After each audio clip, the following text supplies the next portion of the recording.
At mga kabaro, sa umagang ito ay pag-uusapan natin ang isang sakit na mostly kababaihan ang tinatamaan. As I said a while ago, we have gone through menopause yan, mga kababaihan, ika nga. Ito ang tinatawag na bone disease that makes bones weaker and more likely to break, which is most common in older women. Yan. This Saturday, we invited a special guest in the person of Dr. Jeremy Atupan. At itong ating guest ay isang specialist dyan sa tungkol sa bones, no? Doc, hello. Pwede po kayong bumati muna, Doc, sa ating mga viewers. Yung photo niyo po ay yun ang aming ipinost sa ating screen dahil sa hindi tayo makakonect through sa ating YouTube. Anyway, nasa YouTube pa rin po tayo pero hindi nga lang live yung inyong photo. Anyway, Doc, bumati po muna kayo. Hello po, good morning sa lahat ng mga viewers. How are you today? And my name is Dr. Jeremy Atupan. I'm an orthopedic surgeon and an advocate of osteoporosis awareness and fracture prevention. So yun po. And ang topic po natin, as mentioned, is about osteoporosis and how to treat, how to prevent it. Opo. Especially the fractures from happening. Opo. Oh, okay, Doc. So, unahin na po natin itong ating katanungan na phoned in sa atin kanina. Who are those women who have high risk for osteoporosis po, Doc? Actually, lahat tayo are at risk. All men and women of all races can develop osteoporosis. Pero yung highest risk talaga yung postmenopausal Caucasian as well as Asian women. Okay. So yun po nakamataas na risk to develop osteoporosis. For reasons, yung women, as mentioned, magme-menopause sila. Average Filipino women, the menopausal age is around 50, early 50, 51 to 53. So pag mag-menopause na tayo, yung tinatawag kasi na hormone estrogen is a bone protective estrogen. Once you reach the menopausal age, this estrogen hormone, the production of this hormone will decline. So nawawala na yung protective mechanism ng estrogen na yun. It will eventually lead to a decreased bone density and eventually osteoporosis and fragility fracture. Okay. Doc, you mentioned about mostly mga Asian women. What makes it different with the other women in the Western world? Probably po yung genetic position, but yung pinaka clear what they call this, clear explanation yan, yung Asian women are generally small. Okay. Maliit po tayo. Apo. Pag maliit po tayo, yung weight ng may tinatawag kasi na yung principle na Wolff's Law. So yung bones natin would respond to the places placed on it.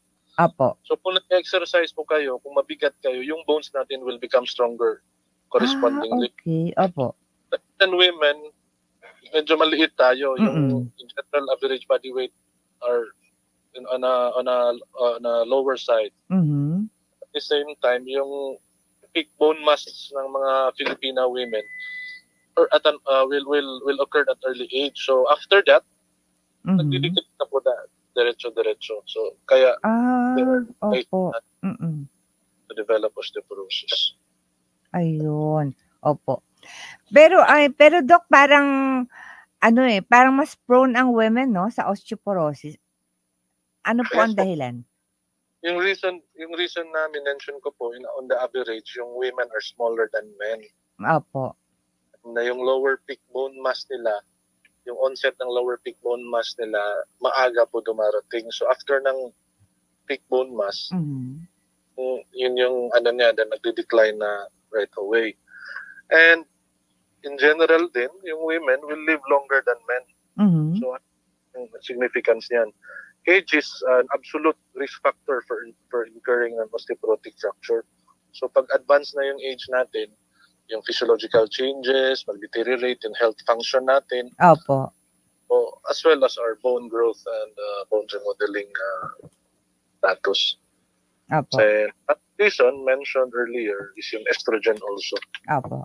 Helps the body maintain healthy bones. So, menopausal age or postmenopausal will lead to decline in the estrogen levels. Opo. So, mag-accelerate na yung bone loss ng women. Ng women, opo. At that time po ng menopausal stage nila. Yes po. Opo. Doc Jeremy, what a person can do to help prevent osteoporosis? Is there anything that they can do to help prevent? Marami po, multifactorial.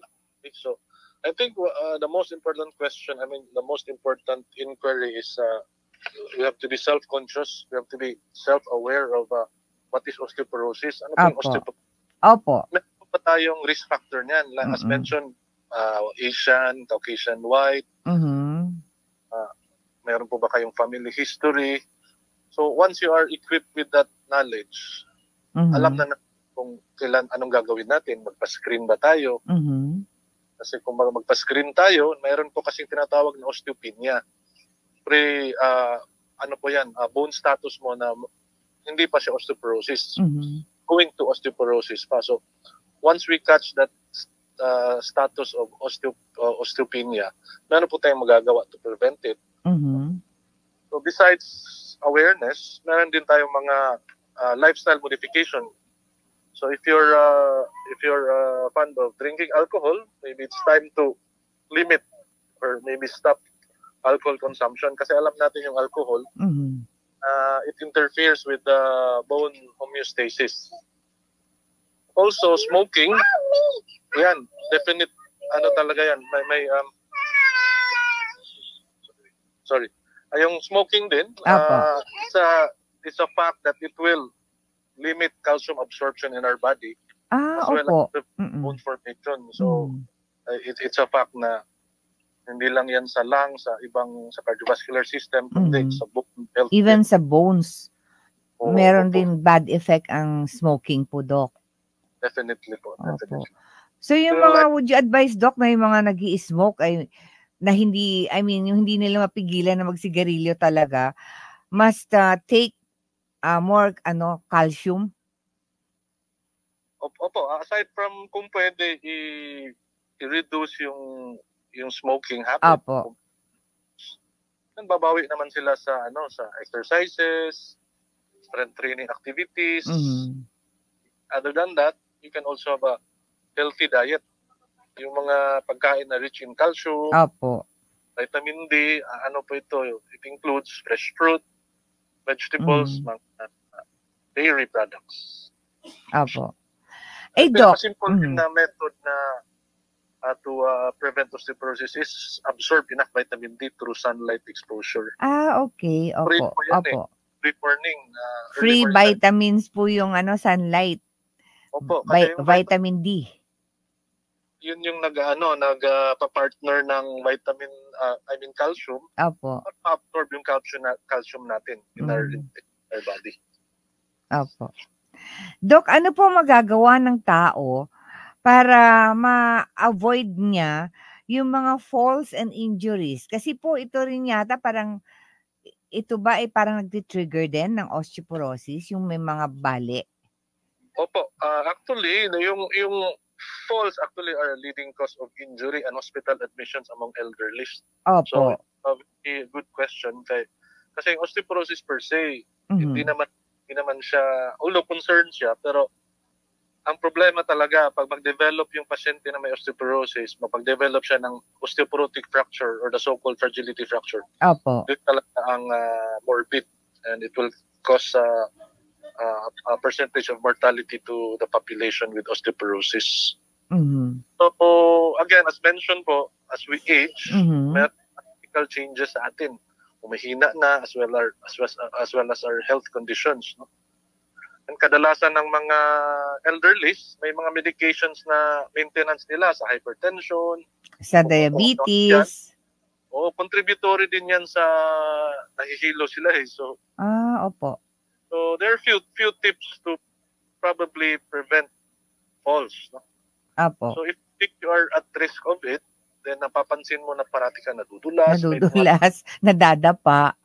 Nadadapa eh. Opo. So probably good to make an appointment with your healthcare provider. Mm-hmm. Para po gagawin nyo, i-review nyo yung medications, ano po yung tinitake niya. Opo. Minsan yung iba, simple as sleeping pills, iniinom nila for as maintenance. Opo. Yung mga may insomnia, Doc. Oo. Mga sedatives. Opo. So yun po, contribute po to sa paghihilo. So probably, baka pwedeng i-stop or pwedeng i-win, dahan-dahanin ng i-decrease yung frequency as well as the dose. Opo. Oo. Another thing, interviewin din kung meron ka bang history of previous fall. As you know, pag meron kang history of previous fall, especially fragility fracture, Opo. your risk will be doubled within 1 year. Oh my God. Opo. Inevitable po yan eh. Pag meron kang history of fracture, within the year, 20 to 30% or as high as 50%, kakaroon ka rin talaga ng fracture. So already a flag sign. No? Opo. Ano, Doc, yung may katanungan dito. Meron po bang mga gamot na tinitik, let's say for example, as you mentioned earlier, yung maintenance ng mga medicines ng mga elderly natin, na nakakakos po ng bone loss? Marami po actually. It has something to do with bone physiology. So yung bone physiology natin is an interplay between bone forming cells like osteoblast, medyo detalye siya, and the bone resorptive cells, the osteoclasts. So ang mangyayari po doon, itong mga medicines na to, yung mga side effects nila, nag-interfere sa function ng mga bone cells. No? So one very common medication is your chemotherapeutic agents, mga cancer therapies. No, nag-interfere po siya sa bone formation. And another thing is yung glucocorticoids, yung mga steroids. Ano po yung mga pasyente na common na nagtitake nito? And problema po yan kasi sa pharmacy, it's an over-the-counter medication. Hindi nila kinokontrol eh.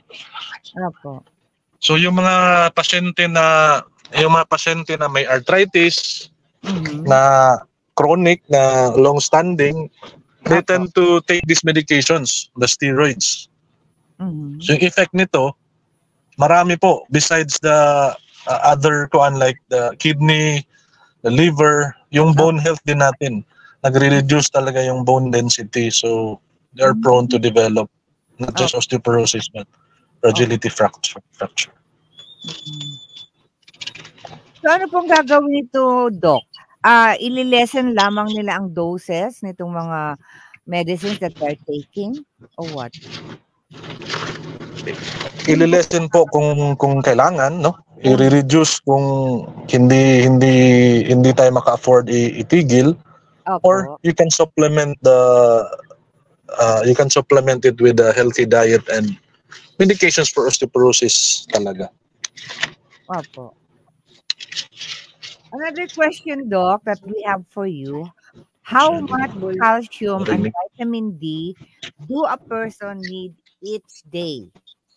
Para po sa kalaman ng ating mga viewers, ano po ba ang kailangang dose naman po ng calcium at iba't ibang vitamins para po sa isang tao, sa isang araw? Okay po. It all boils down to the daily requirement of an individual, and there's a age-specific requirement. So anyway, in general, para simplified, usually our calcium requirement is around 1,000 milligram or equivalent to 1 gram. Apo. Then syempre yung vitamin D din na partner ng calcium natin for absorption, increase 600 international units yung requirement po. So anyway, yung guidelines yan according to the National Osteoporosis Foundation, when you are women 60 and below, yung requirement po natin is 1,000 milligram of calcium daily. So if you're 60 or 65 and above, so nag-increase po tayo, or pregnant women around 1,200 milligram na po. Opo. Sa males naman, 70 years old and below, 1,000. And 70 and above, nag-increase na rin 1,000 milligram. So yun po. And usually, you can get it on your, especially when you have a healthy diet, nandun lang po yun. So if your diet is in question, you can have these supplements. Ano, Doc, ang i-recommend niyo na bone density test? Are you recommending bone density test po dito sa mga may probable na osteoporosis po? Yeah, most definitely. And I think yung question natin is sino po yung dapat mag-undergo ng bone screening? Sino-sino sila and what age, no? So yung WHO recommendation, yung elderlies 65 and above, women 65 and above. Lahat sila kailangan mag-bone screening talaga sa women. On the other hand, sa males naman 70 and above, lahat po sila. Pero hindi lang tayo maglilimit dito. Kasi yung literature, maraming nakikitang mga osteoporotic fracture, osteoporosis na at an early age. So like I said, who are these persons at risk to develop osteoporosis? Yung mga may problema, yung mga secondary osteoporosis, saka yung postmenopausal women. So actually, as early as 40 or 50 years old, once nag-menopause na yung babae, kailangan is-subject to bone densitometry. Opo, Doc. Ay, Doc, may katanungan pa po tayo ditong isa. Ito pong ating isang caller. For those who are watching and who are listening to us right now, who already have osteoporosis, what are the treatment options, Doc? Pero bago niyo po yung Doc Jeremy sagutin, ay mag-station break po muna tayo at program teaser at babalikan po namin kayo. Wag po kayong bibitaw, Doc, ha? Okay po. Lang po. Ay seconds lang po. Sige. Mula sa top-rated music station ng dekada 80, ang WBL. Patuloy na naglilingkod sa inyo sa pamamagitan ng magaganda at piling-piling programa. Mula Lunes hanggang Linggo, aaliwin kayo ng aming kilalang mga komentarista at public service program. Ito lamang simpilan ng DWBL. May magandang balita para sa ating mga kababaihan. Narito na ang programang ginawa tungkol sa mga kababaihan para sa kababaihan. All About Women. Pakinig, pakilahok at subaybayan. Mga talakayan para sa natatanging kababaihan. Usapang cooking, health and beauty tips, motherhood, parenting at marami pang iba. Tunghayan, All About Women. Tuwing Sabado, mula alas 9 hanggang alas 10 ng umaga. All About Women, kasama si Dr. Cherry Sarmiento Valiega. Dito lang sa DWBL 1242 kHz. Okay, balik po tayo sa ating programang All About Women. Ang inyo pong lingkod, Dr. Cherry Sarmiento Valiega. At ang ating pong special guest this morning, walang iba kung hindi si Dr. Jeremy Atupan. Isa po siyang specialista sa bones. Ayan. At ang pinag-uusapan po natin ngayong umagang ito, walang iba kung hindi ang osteoporosis for the elderly, men and women. Okay. At alam niyo po ba na na kahapon pala, I would like to mention muna, Doc. Kahapon kasi, I joined our Muslim brothers and sisters doon sa Green Hills, particularly dahil sa napakarami pong mga negosyanteng mga Muslim sa Green Hills. At kahapon ang time na nag-break sila ng kanilang Ramadan fasting. At ang nerve po sa amin na pagkain ay mga Turkish cuisine. Yan. At napakasarap ng kanilang mga mga pagkain. Actually, parang kahawig din ito ng mga food ng mga taga-India at Pakistan, no? Itong Turkish na mga food nila ay talagang sobrang healthy. Kasi parang more on more on vegetables and beef. Yan. Yung breaking the fast, kasi nag-fasting sila, yung mga Muslim brothers and sisters natin, and they broke the fast yesterday by having a sumptuous dinner diyan sa Green Hills area nila with our good friend, ang ating kaibigan at isang advocate ng women's right na si Madam Samira Gutok. Ayan. Siya po ay kasama natin at talagang nag-enjoy kami kumain ng sumptuous na Turkish dinner. Ayan. At balikan natin si Dr. Jeremy Atupan. Ang ating po katanungan, Dr. nyo kanina, ay tungkol dito sa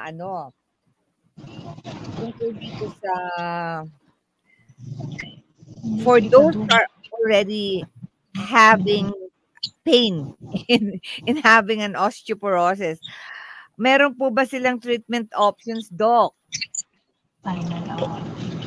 Opo, thank you for the question, Ma'am Cherry.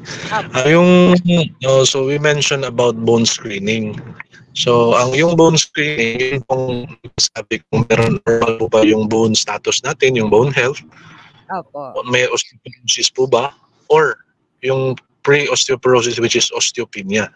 So once you subject yourself to bone screening, malalaman na po natin. So if ever you are in the normal bone density T-score, yung gagawin po natin dyan is parang prevention ng yung healthy diet, exercise, smoking cessation, decrease or stop alcohol consumption. On the other hand, kung may osteopenia po tayo, continue po yung mga preventive measures as well as calcium supplementation. Now, if you have osteoporosis, by definition, yung bone screening T-score natin, aside sa preventive measures, meron po tayong mga pharmacologic options. No? Mm-hmm. And ang tanong dyan, yung calcium, sapat na po ba? Actually, yung calcium na intake natin is just a replacement of kung yung diet natin is poor in calcium, so nag-supplement tayo to replace that, to meet up with the daily requirement. So yung question, sapat po ba yung calcium sa pasyente na may osteoporosis? Hindi po sapat, no? Meron po talagang added pharmacologic treatment like mga anti-resorptive drugs. Ano po itong anti-resorptive drugs? Ito po yung mga medication na nagsa-stop ng bone resorption, no? If you remember, it's an interplay between bone resorption and bone forming interaction. So yun po yung action ng mga to. One example is bisphosphonates, mga alendronic acid. Meron po tayong oral form, merong mga injectables, no? Oral form is 70 mg once a week, coupled with calcium supplements of 1 mg, 1,000 mg once a day. So, yun po, once a week dosing. Yun naman po sa mga pasyente na medyo makalimutin na, we also have the option of a yearly interval medication. So, injectable po siya. Pwede po siya in-inject once a year. Once a year lang po yung inject. Once a year lang po, oo. So, in terms of compliance, ma-address yung problem nun. Oo. For the elderly, po. I'm sure you recommend this injectable, no? Calcium. Kasi once a year na. Baka makalimutan nila pag daily. Opo, makalimutan. Pero it always boils down to patient's choice. Minsan kasi yung injectable, maganda nga. Kaso mahal naman. Mahal naman yung nila. So, most of my patients would prefer the oral medications first. Once a week. Kasi lang konti-konti. Will it suffice for the whole year without taking any additional calcium? Sorry po, come again? Will it suffice na yung sa injectable po na once a year for the whole year na need nila ng calcium? Yes po. Yung itong anti-resorptive drugs, the alendronic acid, kailangan din po ng calcium supplements. So, partner din po sila. Very effective po, very effective. Ito, Doc. Does osteoporosis require surgery or repair? Ano po ba, Doc? Pwede po bang maoperahan? Yung especially on the knee. Okay. Okay, if we are to be strict about it, yung osteoporosis per se, osteoporosis mismo, ano siya state of bone weakness. Pero kung ang effect ng osteoporosis, which is fracture, doon po nagpi-play yung mga management na, no? Yung mga specialist surgery. So not all osteoporotic fractures would require surgery, but when you say the major osteoporotic fractures, yung fracture ng hip, fracture ng spine, fracture ng wrist natin, tsaka yung arm natin, yun po, most of the time, you will require surgery. Tinatawag po sila ng major osteoporotic fracture because it causes morbidity and sometimes mortality to the patient. Opo. Ano po, Doc, ang tanong ko po, kasi there was a time, in my own personal experience, na ano po ako, Doc, nadulas ako, tapos na-broken yung elbow ko, yung right elbow ko. And it requires surgery. Yung after na po ng yung post-operation, Doc, parang sobrang painful. Para pong mas masakit pa kaysa sa panganak ng normal. Yung yung pain ng bone. Yes po. Opo. Sobrang po yung yung sobrang yung pain. Opo. Opo, masakit talaga pag masakit talaga pag musculoskeletal problem, no? Yung may problema sa buto. And tinatawag na nila yan sa International Osteoporosis Foundation. Di lang masakit broken bones equals broken lives also. So once meron kang fracture, hindi lang po yan na simpleng fracture na masakit. It can also affect not just the patient but the whole household. Magkakaroon ng aside sa mortality, yung function ng household mo ma-affected na. So, yun po, it comes down to balance between fracture management and post-op management in terms of pain. And not just that, yung concern kasi namin before 2015, before 2016, yung sa amin lang talaga, maayos lang namin yung bali, okay na eh. So, ang problema nito, ito yung mga pasyente like yung nangyari sa Ma'am Cherry. Nagkakaroon kayo ng, I think, fragility fracture, no? Sa wrist po ba yun? Ano po, Doc? Yung sa case mo, nagkakaroon kayo ng fracture sa wrist po. Sa ano po, Doc? Sa elbow? Opo, elbow. So, it's probably a fragility fracture, no? Yung management namin dati as compared now, sobrang different. Kasi yung approach namin dati, yung fracture lang, ayusin lang namin yung fracture. Ngayon, hindi lang sapat yung ayusin yung fracture. So yung mention mo, after the surgery, okay na yung bali mo, pero sobrang sakit naman. Sobrang sakit. Opo. So probably kulang yung pain protocol, pain management protocol mo. And another thing, yun nga yung mention ko dati, inaayos lang namin yung fracture, din pinapauwi na namin yung pasyente. Ngayon po, ang mangyayari po kasi niyan, yung pasyente na nabalian, within a year, babalik po sa amin yun. May bagong balik na naman. So it becomes a vicious cycle. So yung advocacy po namin yan, after the surgery, we want to prevent a second fracture from happening. So instead of sending the patients home right away, screen namin yan. Sa hospital, Doc. In-address namin kung ano talaga yung problema, bakit siya nag-fracture. Kasi mga younger women, pag matumba ka, hindi naman magkakaroon ng fracture. So, yan, pag may mga ganon, 50 years old and above, fall from a standing height, red flag na po yan. Parang fragility fracture na po yan. So, ika-catch namin yan, evaluate namin, screen namin, i-identify namin anong cause ng fracture besides the fall. So, kadalasan yan, may osteoporosis, mayroong mga medical problems. So, once ma-address namin yan, we can now prevent another fracture from happening. So, yun po yung focus namin na yan. Not just the operation itself, not just the fracture, pero we focus on what parang post-operative management. We manage the patient as a whole. Yun po. Okay, Doc. ang isang katanungan natin dito, what food should a person with osteoporosis avoid? Ano po ba, meron po bang mga pagkain, Doc, na ipinagbabawal dun sa mga merong mga osteoporosis? Yes po, yung mga as mentioned earlier, alcohol, no? It's a definite it can definitely cause an adverse effect on bone growth as well as absorption. So meron na po sinasabi na excessive sugar, hindi lang po yan sa diabetes, kundi mag-a-affect po yan sa bone health also, as well as excessive salt intake. No? So tatlo, sugar, salt, and alcohol. So meron din pong tayong nalalaman. Alcohol. Yan po ang mga hindi dapat na i-take ng mga tao na meron ng osteoporosis po, Doc. Yes po, or controlled lang po, controlled, no? Reduce consumption of alcohol, salt, and sugar. So, meron din pong salt, sugar, and alcohol. Tandaan niyo po yan, ha? Salt, sugar, and alcohol.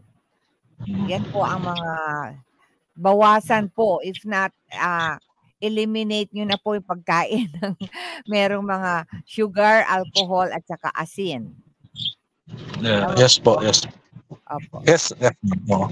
And aside from yung mag-avoid tayo ng mga harmful food products na magkakos ng osteoporosis, we should also focus on healthy foods rich in calcium and vitamin D.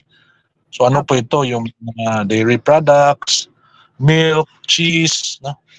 Mga oranges, citrus foods, mga green leafy vegetables like broccoli. So yun po. Sa meat naman, ang sinasabi nila is lean meat daw. Lean meat. So meaning less fat. Apo. Yung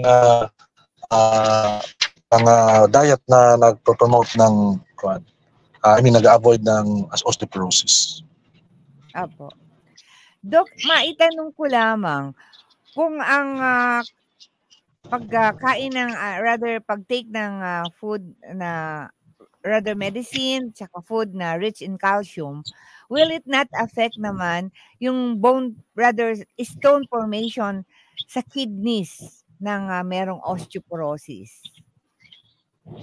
Yeah, good question po. Good question. So, kadalasan ng if you take calcium in excess of the daily requirement, like more than 1,000 milligram depending on your age or 1,200 milligram, yun po magkakaroon po kayo ng risk of developing calcium stones in the kidney or in the genetic system.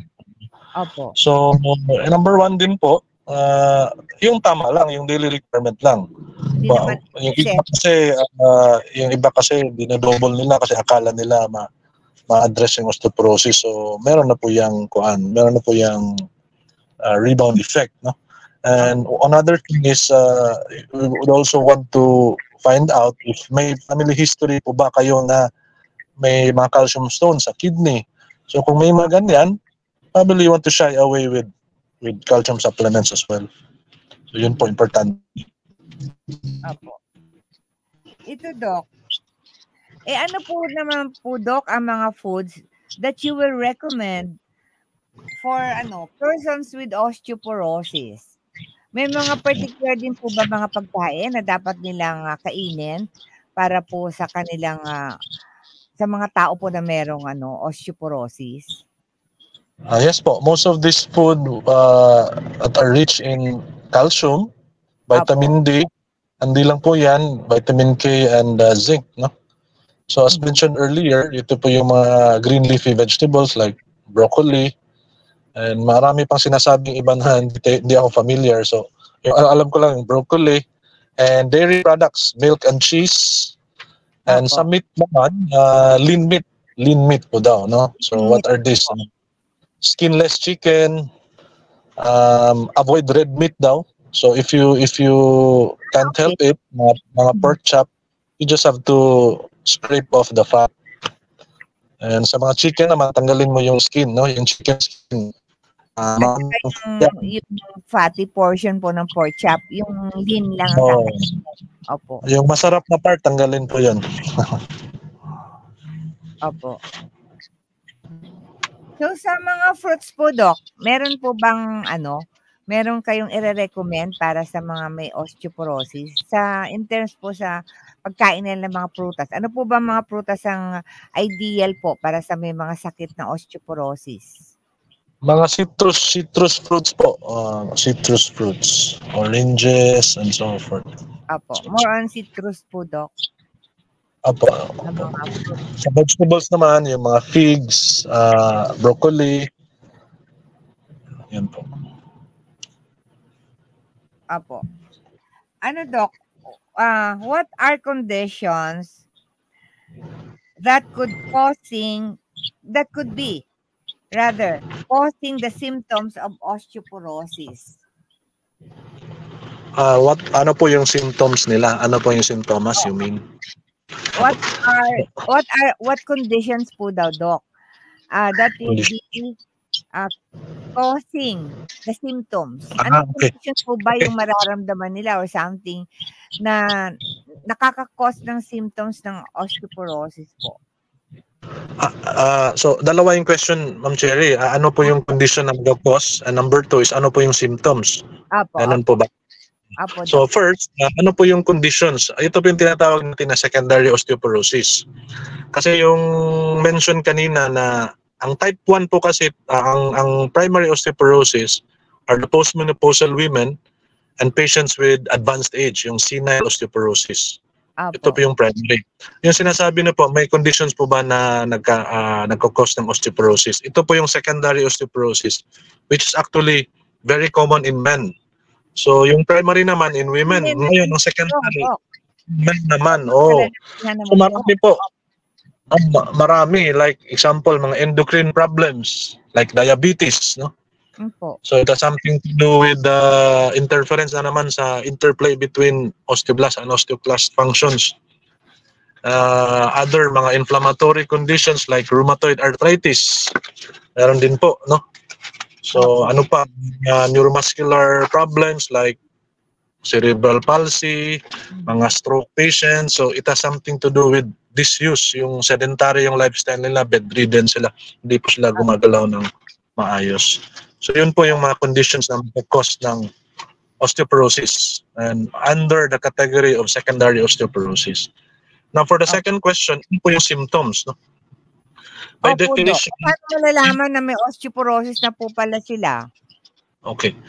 Mahirap po kasi ang osteoporosis itself is a silent disease. Meaning, wala pong pain ba yun, Doc? Ang osteoporosis po ba, they cannot feel any pain in their bodies? Wala po. Until you will develop a fracture. If your osteoporosis is severe enough, magkakaroon na po kayo ng fracture. Diyan na po yung symptoms natin, no? So number 1 is back pain. So may mga spine fracture po tayo. Fracture sa, ano bang tawag? Anyway, sa spine, sa backbone natin. So magkakaroon kayo ng back pain. And number 2, mga spinal deformity. Kasi pag after fracture, mababaluktot na yung spine mo. So parang, hunchback na, no? Or kyphotic deformity. Yung mga kuba, Doc, no? Yung mga kuba. Yun pala yung term. Opo. Yes po. So, loss of height also. Loss of height. Kasi yung spine natin, nagko-contribute ng around 30 to 40% ng height natin or as much as 50. So, once you develop an osteoporotic spine fracture, nagre-reduce po yung height. So, yun po yung mga nakikita natin na mga symptoms. And once you have that, it's already severe osteoporosis. Kasi may fracture ka na. So would you advise as early as around mga 50 years old to 60, kailangan na po sila magba-bone density test kasi po, hindi po pala nila mapifeel na may osteoporosis sila kasi wala naman silang pain na na-incorporate with osteoporosis until such time that nagkaroon po sila ng fracture and that's the time that we will learn na meron silang osteoporosis po, Doc. Tama ba? Yes po. So again, as recommended by the WHO, 65 and above. 65 and above.